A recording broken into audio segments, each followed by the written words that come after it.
Welcome back to Sunrise Daily. We're shifting our focus now to the economic outlook for 2018. And Jide Ogunso, Channels TV data and information analyst, joins us now. Jide, thank you for coming.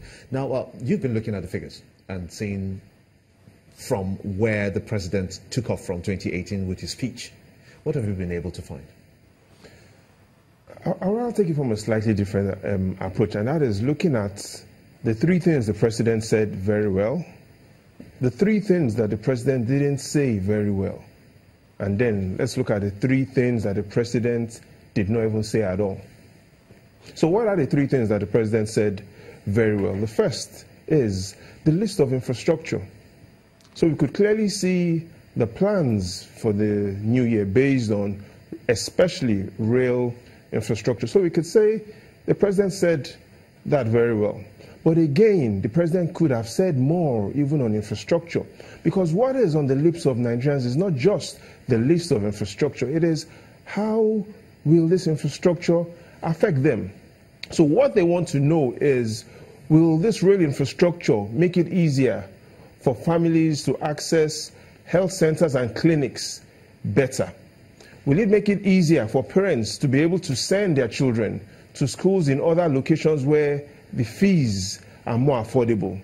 And so even though we've seen the list of infrastructure, for the layman, he wants to understand how will this rail infrastructure really impact him. And that was a bit missing, even though we say the president said, has talked about infrastructure very well. So if we were to be very strict in terms of marking, we'll probably give that aspect perhaps a P7 or a P8. Now, the second thing that the president said very well are three words that we've seen consistently in all his New Year messages, 2016, 2017, and this year. Now, these three words are change, Boko Haram, and corruption. Now, those are the three words that we found to be consistent across all the president's message. But being a New Year message, we'll expect to find hope. And indeed, in 2016 and 2017, the president had expressly used those words, hope. But we now find hope missing in this speech. Indeed, we also don't find any synonym for hope. And so even though, yes, we've seen a lot of consistency over his last three New Year messages, we've seen change, always change. We've seen Boko Haram, trying to find Boko Haram consistent across all New Year messages. And we've indeed seen the war against corruption being consistent. What we find missing in this year's speech is to give people more hope. Now, the third thing that we can say the president as well said very well is to look at how the speech was constructed.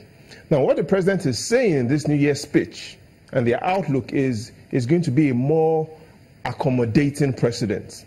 Now, you wouldn't read that speech and expressly find the word, I will become more accommodating. But here's why we can conclude that the president intends to be more accommodating. Gimba, look at his first New Year message in 2016. The president had emphasized himself, I.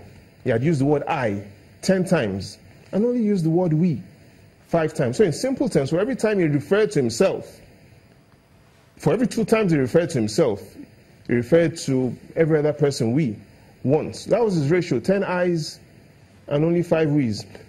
2017, we saw the same trend, the president using more of I's than we.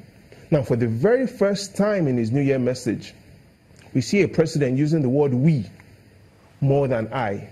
So it allows us to conclude that he intends to be more accommodating in whatever plans he intends to implement this year. Now, those are the three things the president has said very well, looking at his choice of words, looking at infrastructure, and looking at him being more accommodating. Now, there are three things, Nyota, that the president did not say very well. That is what Nigerians are really concerned about. What are these three things? 2016, 2017, 2018 New Year messages. No mention of education. And families are concerned that rising school fees and being able to get those skills to be able to compete in the global world is required. And we find education getting no space in all these three New Year messages. That is one of the things the president did not say well. And again, depending on how strict you are as a teacher, you might want to give that as well a P7 or a P8. The second thing that the president didn't say very, very well was the discussion on diversification. We've talked about diversifying the economy. He mentioned it even in his 2016 New Year message. But today, the NBS still says that out of all exports that we've recorded this year, approximately 96% of that is still mineral products. In simple terms, oil.